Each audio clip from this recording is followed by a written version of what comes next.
In this video, I'm going to show you how to add fonts to PDFgear. Now, the first thing I have to tell you is that this cannot be done within PDFgear itself because you simply have to install the new font onto your computer and then PDFgear will recognize it and you'll be able to use it in here as well to edit your PDFs. Now, let me show you. So for example, you want to of course find a font you want to use. I'm going to go ahead and go to Google Fonts over here and I just found one which is called Bungee, and let's say I just want one of these over here. So as you can see, of course, there's a bunch of fonts. You can find them on any site. You could go ahead and select any font. I'm just going to get this one over here. I'm going to click on Get Font, and it's going to basically allow me to, there we go, get this font. So there we go, it's Bungee. I'm going to download it, and usually these are zip files. So what you're going to have to do if they're a zip file, you basically will have to open up your downloads. You have to open up or click on the font you downloaded, right-click and click on Extract All, and then extract.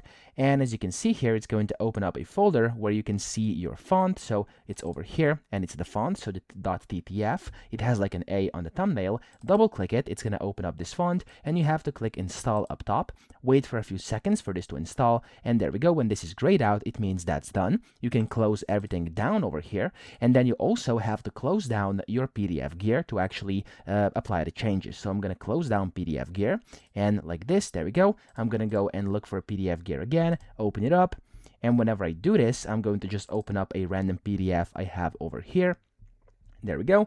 And I'm also going to go to edit, and I'm going to go to edit text, and you can then go and select the text you want to change. And up here where you can select your or change your fonts, I'm going to click on here, and now I should be able to find Bungee in here. So under B, there should be Bungee. Now, of course, sometimes it's going to be somewhere in between, so you may not be able to find it at first go. And as you can see, there we go. For me, it was actually at the very bottom. I'm going to go to Bungee regular here, and there we go. It's going to change the font, okay? Now, sometimes you will have to change the formatting as well of that, like the size of text, color, stuff like that, but that's essentially how you add new fonts into PDFgear. So I hope this video helped you out. If it did, please subscribe to the channel and help me out as well.